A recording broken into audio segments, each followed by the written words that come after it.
Why does Aero Expo exist and what's its importance to our GA community? Well, it exists because the exhibitors want it to exist, and it's a great way of connecting with the wider GA community, the pilots, the aircraft owners. It's obviously a good place for the companies to exhibit and display their new products, and for organisations like AOPA to get its message out to the community on the work that we're doing that hopefully helps to keep people flying. So what is AOPA and what does Martin Robinson do? The best way to describe it would be to say it's a bit like the RAC or the AA. We're there to help and support pilots and aircraft owners in their activity of owning and operating an aeroplane. But AOPA is part of a larger international organisation, the International Aircraft Owner and Pilot Association, and we have different regions around the world. I'm also responsible for the European and Middle East region. Globally, we have 470,000 members, and the largest part of the association is based in the United States.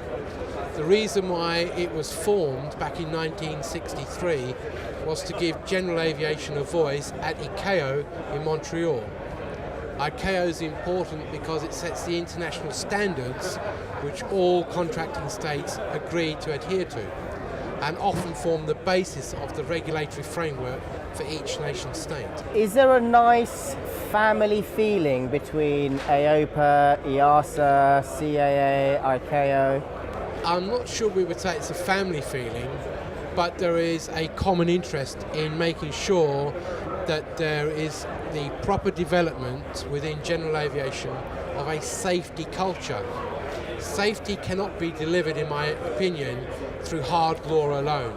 You have to develop a culture, and whilst people will obey the laws, it's better, again in my opinion, if you can instill in them that safety comes through knowledge and through practice, and having a positive approach to safety hopefully will mean that we continue to have a good safety record in our activity.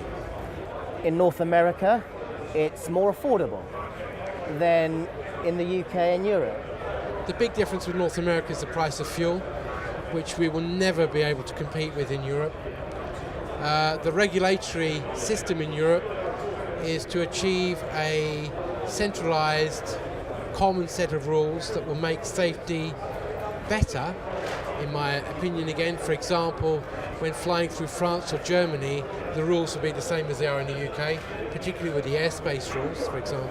But in terms of the economic differences, the United States will be always a leader in that respect because of basically the fuel price. Why is the ATPL not given the same value as a master's degree?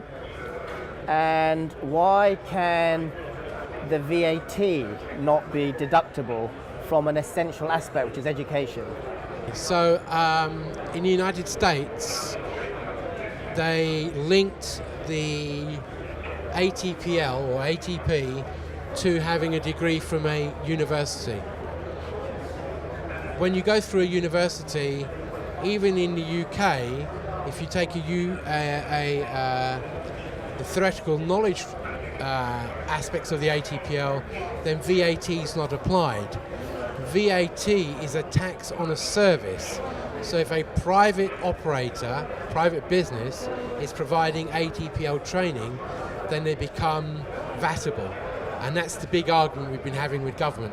Universities do provide a service, and some universities provide ATPL courses for which there is no VAT applied.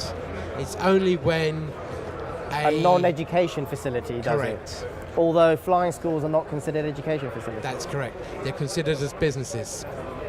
I think the plane ride was super cool. Extremely cool, actually.